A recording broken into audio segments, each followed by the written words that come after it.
people don't look at each other cross-eyes. They are allowed to, so it's not a religion. It is a presentation issue, which is who should be the one answering the questions. Who should be? The audience. And so the reason that you don't look at each other while cross-examining is because the cross-examination isn't for the benefit of each other. It's for the benefit of the audience. And so you think of yourself as engaging the audience. And so whenever I'm cross-examining, here comes Stand here for a second.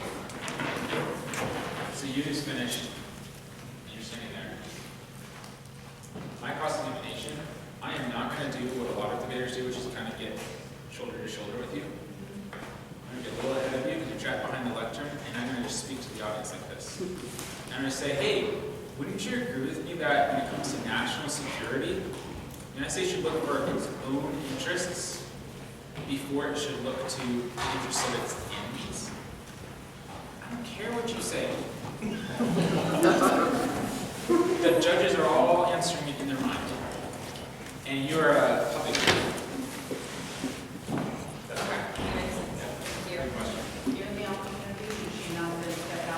Yes, so if you watch somebody like, if you watch me and Ty argue debate, you'll see he'll finish up and first of all, we won't open ourselves to that problem. So I'll stop and I will say, I will be here when I'm ready for cross-examination.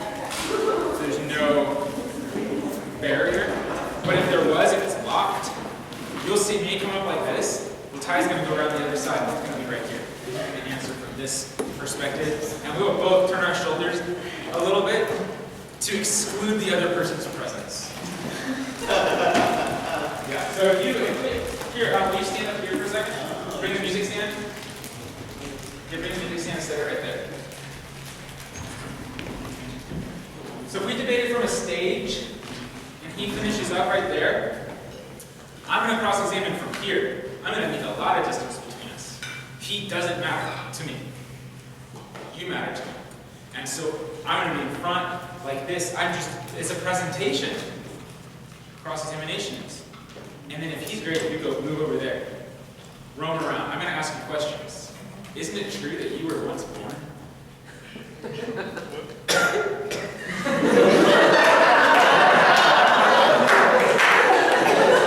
Not sure? Not sure about that?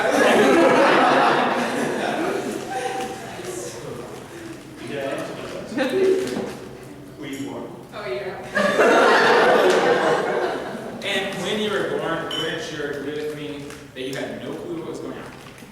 Yes. Okay, thanks. And now I am trying to be big. You need to try to be big. Unlock your hands. Widen your stance. All right, thanks.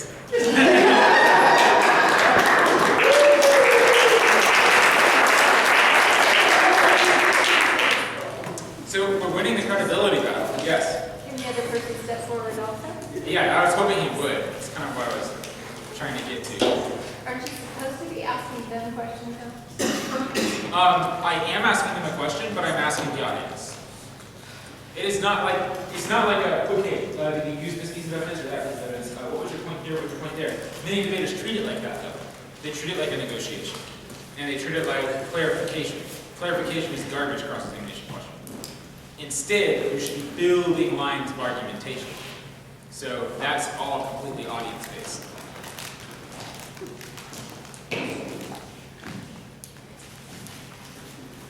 I think you were raised back. Yes? That's a question. Of course. Do they run any risk of, by doing what you were doing, do you think that they run any risk of the judge feeling like they're being bullied, being a bully, or? I don't think that you run the risk of them being a bully simply by standing forward and engaging with the audience. It's how you do that, and you can do that standing side by side or not. And did you see how I just answered her question? Did I look at her while answering? So I didn't view the question that came from her as representative of just her.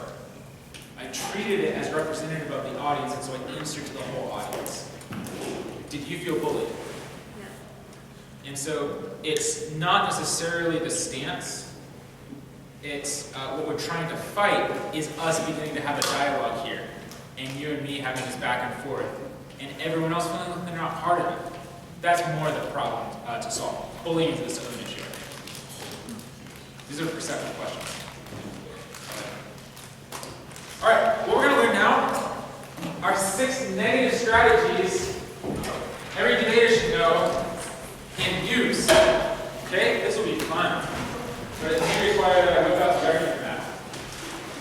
How many of you have seen the argument map? The argument map.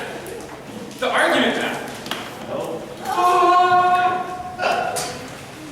You are about to understand everything about debate.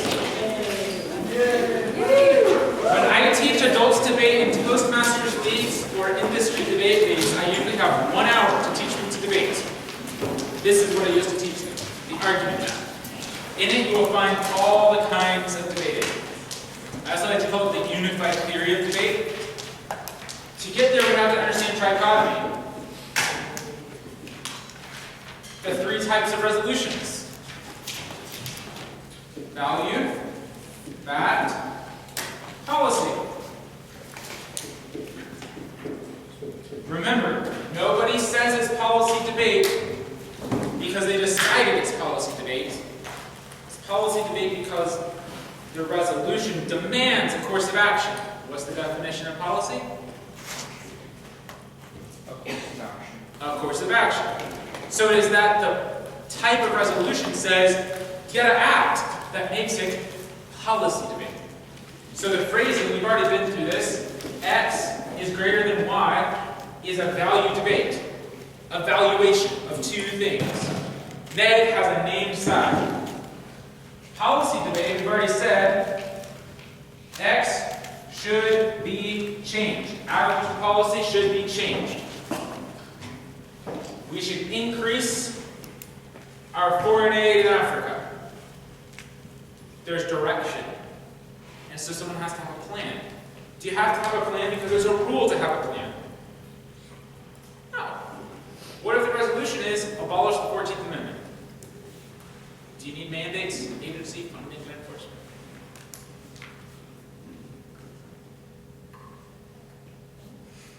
You can just do this case. You know, the resolution says abolish the 14th Amendment. I'm going to give you 2 reasons why. Reason 1. Your plan's given to you. It's the resolution. It could be that narrow. It's usually not. So usually a policy resolution is broader than that. Well, how much foreign aid are we going to increase by? Or which food safety policies ought we to change? And so we get specific and propose that specific plan. But if you didn't provide a plan to be different, could someone vote for a change?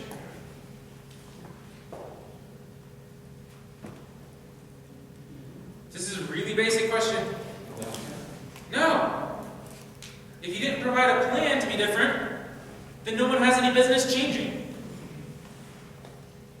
So you don't have to have a plan in policy debate because it's a rule. You have to have a plan because or else you don't prove the resolution, which is demanding some sort of change. When I debate and I explain to my judges anything, I start here. This form of debate is policy because the resolution is phrased this way, which requires us to have a plan. My opponent's plan fails because of this. So what I'm teaching you is the very foundation layer that you impact back to types of resolution, which is where every kind of argument comes from. Last kind is fact. This one's a little tricky. X is, and then there's usually a subjective statement.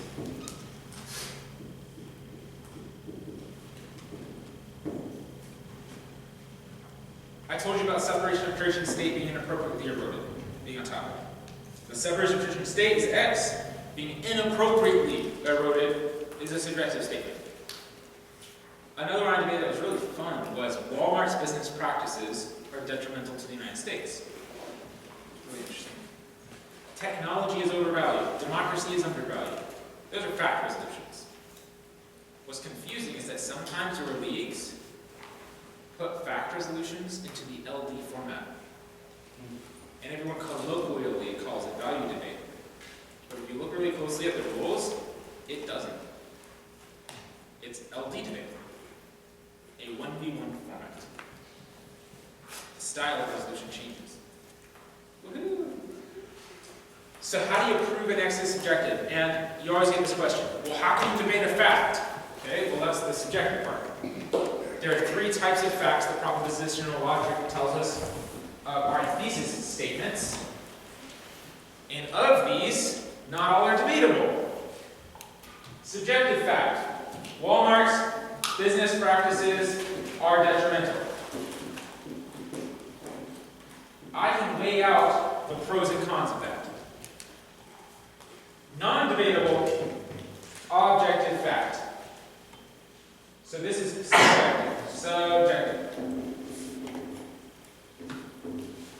A non-debatable fact would be something along the lines of Obama is the president.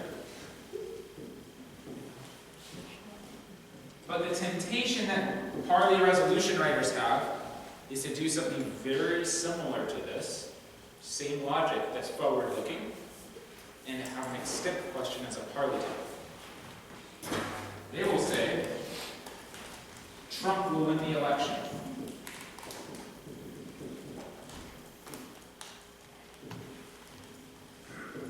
This is non-debatable. Either he will or he won't. It's not an area of subjective concern. Do you all see that? Either he will or he won't. Should is a different question. Then suddenly we have the subjective statements again. So be careful of this, because it's really easy to accidentally give the debaters an objective fact to debate, and it's either true or it's not. And then last of all is opinion. So this is objective. And that's, I like ice cream. That's non-debatable because you don't know what's inside my head. Now let's return to this one for a second. The reason that it's really not debatable is not because there can't be a discussion about it. There can. It's unfair to assign someone a side on a factual question. It is not unfair to assign someone a side on a subjective factual question. So, if you went to Harvard, you could actually hear a Harvard debate on this. If the PhDs chose their side. But debaters don't get to choose their side. Whoops, yes. Isn't the objective one kind of like the towel's wet thingy?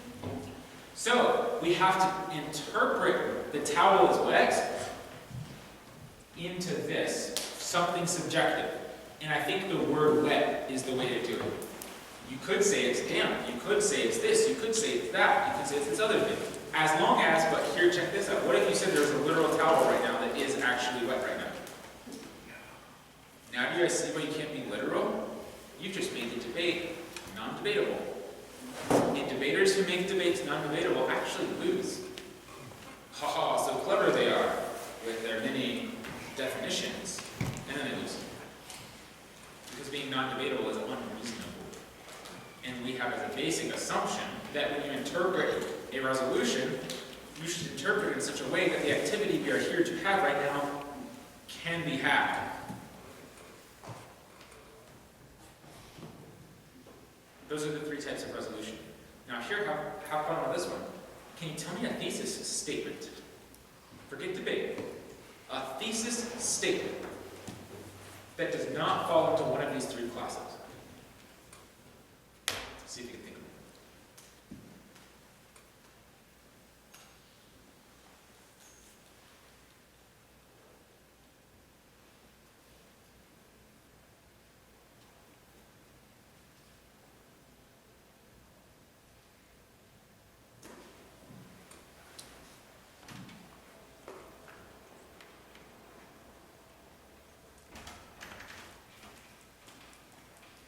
Nobody? Yep. The only thing I can think of is something that would basically be a policy resolution. Like if you're preparing, I don't know, a report or something, then your thesis statement, the main point you're trying to get across would be that they need to change some policy or whatever. They need to change the policy. If the person is guilty, is a fact statement. This person is guilty. What about a business meeting? We should change our human resources policies to remove the prior convictions check mark from the little human resources box. Fact, value, or policy. Who said policy? Why? Because they want to change something. Yeah, it's a change. We're going to change the box. Quarter 3 was a poor financial quarter for us. Fact, value, or policy? Fact. Our toys product line is better than our video games product line. Fact, value, or policy? Value. Guys, every decision you make in life can fall into these categories. Which is why learning debate theory helps your life. Because the tools and tricks you learn about how to break these down into their pieces are the same exact pieces and tools you use when you're faced with that conversation type in real life. And that's why targeting is an essential skill of a debater, I think, because policy and value debaters only live in one, usually, and they don't prepare themselves for the full range of thesis types that are in life, of which there tend to only be 3. So learning how to debate all 3, really good way to get ready for life. This may be a silly question, but would it be impossible to have a thesis statement that did fit into one of those? Because a thesis statement is a summary for like an essay or an opinion or something along that category. So would it to be a thesis statement and have a discussion or some longer form than just that one little part? Wouldn't it have to have a following discourse or prove the thesis. ideas or something like that? That would be the case for the thesis. So the thesis type, whatever it is, would fall into one of these 3 categories. But then the type of proof you would use in the discourse would vary based on which category it was. Because if you're comparing 2 things we've already learned today, it would be a waste of time to write an entire essay just about the goods of X. What's missing in that essay? The comparative goods of Y on the same common denominator. You've just learned how to write a compare-contrast essay. It's the same logical syllogism, more subpoints. You are asked to write a college essay on whose fault was the fall, Adam or Eve? Which type of resolution is that? Fact. It's a trick. Why was it a fact? What? It's a subjective question/statement. So what's your thesis statement actually going to be? Eve is at fault. You're going to pick one. So it did not say Adam is at more fault than Eve, which would be a question of value, because both are at play. Instead, it just was, whose fault was it? Adam's fault. Do you see? And so our paper should then follow the format and logic of fact cases, which probably none of you know off the top of your head. But I'm about to teach it to you, so hooray. Any other questions about this? Why is it that fact resolutions are almost exclusively used for parliamentary debate instead of used in any other type? Couldn't they be used sort of? It's actually not true. So, you don't know it, but STOA has had about 50-50 fact and values in their LD format. Policy tends to always have policy, the TP format, because they call it team policy debate. In party tournaments, you end up with a pile of fact resolutions at any tournaments. Why do you think? Toss that back to you. Because, Is it the easiest type of resolution to debate? It is not. Because the House supports it and the opposition goes against it. Nope. Because it's different. It's an unused thing. Encounter. And it seems to give an unfair advantage to the LDers or the TPers to have primarily one of the other styles of motion, whereas fact seems to be common ground between the two. So there's a lot of bias in homeschool parley towards that. Interestingly enough, in college parley, there's a massive bias towards policy. I've even been in rounds where the resolution is a value resolution, and they will critique for not turning it into a policy resolution. Not kidding. And I see some merit in it, actually. Which is, if you're not willing to back up your ideas with actions, what good are your ideas? I'm about to teach you my favorite value debate strategy isn't to insist they should have run a policy. But my favorite value debate strategy as NEG is to say, here's what policies would be like if you adopt my opponent's mindset. Here's the bad things that would happen.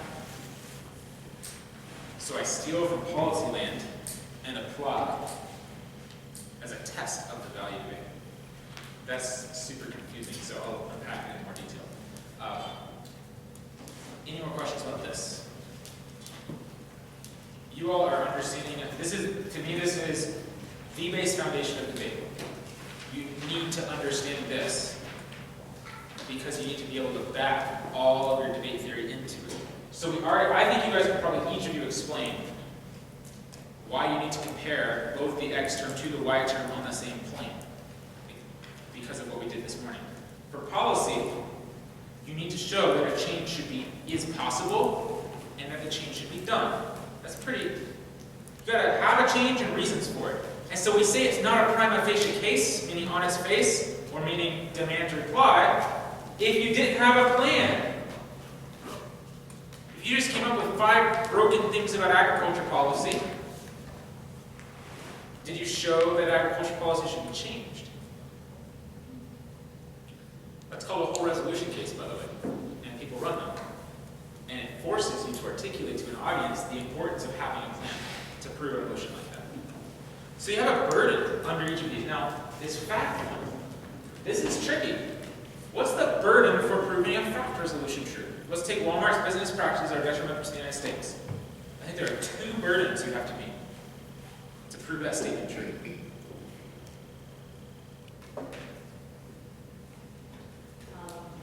Is that it's detrimental just on its own, and then specifically it's detrimental to the United States. I would put all that together. It's detrimental to the United States. you have to show what detrimental is, so what we're using to calculate detrimental, not detrimental, and then you have to show that by that standard, it is detrimental. Okay, so we're going to have a weighting mechanism, and by the standard is detrimental. I still say that that's burden 2, detrimental.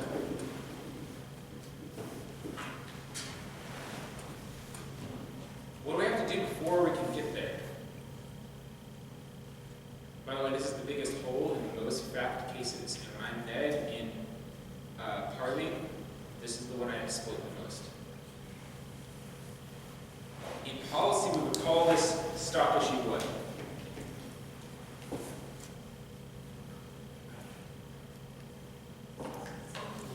Significance. This is not a wrong answer or right answer or sort of place. Significance. What does significance usually need to follow?